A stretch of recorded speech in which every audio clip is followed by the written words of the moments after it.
Pernahkah kalian mendengar tentang seorang lelaki cerdik yang kata-katanya bisa membuat raja tertawa, para menteri kebingungan, dan orang biasa terinspirasi? Dialah Abu Nawas, sang pujangga, penasehat sekaligus pelawak yang kisah-kisahnya tak lekang oleh waktu. Dalam video kali ini, kita akan menyelami salah satu kisah paling terkenal dari Abu Nawas. Bukan hanya lucu dan menghibur, tapi juga penuh hikmah dan pelajaran hidup. Siapkan dirimu, karena cerita ini akan membuatmu tertawa, berpikir, dan mungkin berkata dalam hati, "Ini orang luar biasa."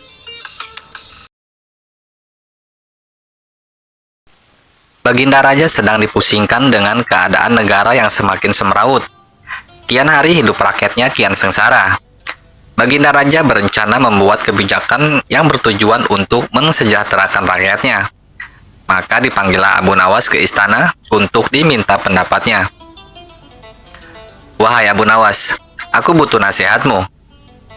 "Nasihat yang seperti apa yang Baginda Raja butuhkan dariku?" "Begini, aku ingin membuat hidup rakyatku bahagia. Aku ingin rakyatku sejahtera. Namun aku tidak punya ide kebijakan apa yang harus aku dahulukan. Bisakah kau berikan aku nasihat yang jitu agar rakyatku segera keluar dari himpitan kemiskinan?" Abu Nawas tidak menjawab permintaan sang raja. Dia hanya termenung sambil mengangguk-angguk kecil. "Kenapa kau hanya diam saja, wahai Abu Nawas?" "Begini, Baginda Raja, aku tak ingin menyampaikan langsung nasihat kepadamu, sebab nanti kalau terdengar oleh orang lain akan bocor rahasia ini.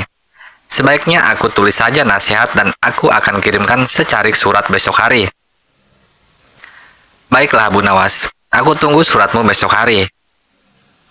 Sambil berjalan pulang, Abu Nawas berpikir keras kebijakan apa yang harus diusulkan. Beruntung Baginda Raja menyetujui usulnya sehingga ia masih bisa berpikir barang sehari. Keesokan harinya, Abu Nawas datang ke istana untuk menyerahkan langsung surat yang dia janjikan. Tetapi seorang menteri kerajaan mencegat Abu Nawas.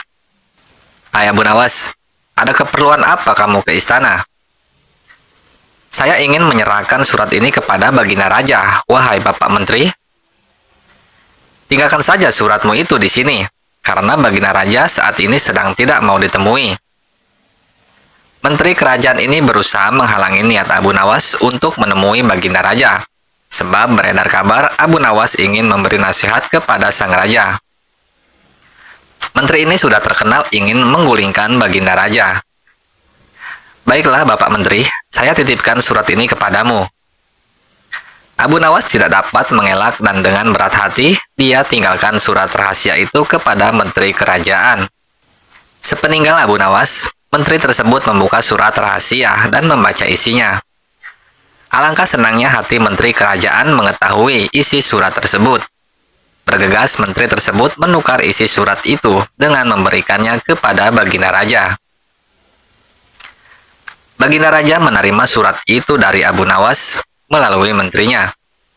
Setelah dibaca, maka beliau langsung mengikuti nasihat Abu Nawas dengan menaikkan harga BBM. Surat itu menjelaskan bahwa dengan menarik subsidi BBM, maka pendapatan kerajaan akan bertambah. Dan Raja bisa memberikan kelebihan uang tersebut untuk kesejahteraan rakyat. Baru sehari kebijakan kenaikan BBM diluncurkan, mendadak terjadi protes di seantero negeri. Rakyat-rakyat turun ke jalan mendemo kebijakan baru Baginda Raja. Alangkah terkejutnya beliau dengan keadaan ini. Tanpa pikir panjang, Baginda Raja menemui Abu Nawas di rumahnya. "Apa maksudmu dengan memberi nasihat untuk menaikkan harga BBM, wahai Abu Nawas? Kau lihat, apa akibatnya sekarang? Seluruh rakyatku marah dengan kebijakan ini." Sejenak Abu Nawas berpikir, sebab ia telah dikhianati oleh Menteri Kerajaan. "Begini Baginda Raja, di kerajaanmu itu sekarang ada penyihir. Kemarin aku memberikan nasihat untuk menggratiskan biaya pendidikan agar rakyatmu bisa pintar. Jika pendidikan gratis, otomatis rakyat akan berbondong-bondong ingin sekolah, wahai Baginda Raja. Nah, kerajaan akan maju jika rakyatnya cerdas-cerdas. Tidak mungkin ada penyihir di istanaku. Kau berbohong, Abu Nawas." "Aku tidak berbohong, Baginda. Begini saja, Baginda. Besok saya akan ke istana membawa sepucuk surat lagi. Isi surat itu adalah membuat kartu nasihat untuk rakyat. Saya yakin surat itu akan disihir oleh menterimu. Dan saya pastikan Baginda besok tidak akan menerima surat yang berisi kartu sehat untuk rakyat, tetapi surat yang telah disihir yang akan Baginda dapati. Baiklah kalau begitu, Abu Nawas. Tapi ingat, jika kau berbohong, terima hukuman yang setimpal, yaitu hukum diludahi rakyatku selama seminggu. Gemetaran juga Abu Nawas mendengar ancaman dari Baginda Raja. Keesokan harinya, Abu Nawas datang ke istana dengan membawa secarik surat yang berisi kartu sehat untuk rakyat. Seperti tempo hari, Abu Nawas kembali dicegat oleh menteri kerajaan. Ada keperluan apa lagi kau kesini, wahai Abu Nawas? Tempo hari aku salah berikan surat, wahai Bapak Menteri.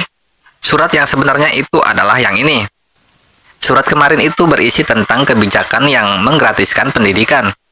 Nasihat itu akan sangat merugikan kerajaan, sebab jika sebanyak ini rakyat yang ingin sekolah digratiskan, pastilah kerajaan ini akan bangkrut. Makanya aku ingin menukar surat tersebut, sebab alangkah marahnya Baginda Raja jika menerima nasihat yang salah. Tinggalkan suratmu itu di sini, biar aku yang menyerahkannya kepada Baginda Raja. Abu Nawas meninggalkan surat itu tanpa sepatah kata pun, dan ia pun kembali ke rumahnya. Ketika Baginda Raja menerima surat titipan yang diserahkan oleh menteri kerajaan, terperanjat ia, karena apa yang dikatakan Abu Nawas benar adanya, bahwa di kerajaannya memang ada tukang sihir. Wahai menteriku, apa benar ini surat dari Abu Nawas? Benar, Baginda. Dengan senang hati, menteri itu berpikir bahwa sebentar lagi Abu Nawas akan menerima hukuman dari sang raja. Surat ini berisikan kebijakan untuk menggratiskan pendidikan. Lalu surat yang berisi tentang kartu sehat untuk rakyat mana? Mendadak keluar keringat dingin di kening menteri kerajaan. Baginda Raja langsung memerintahkan pengawalnya untuk mengikat menterinya itu di alun-alun kerajaan untuk diludahi selama seminggu.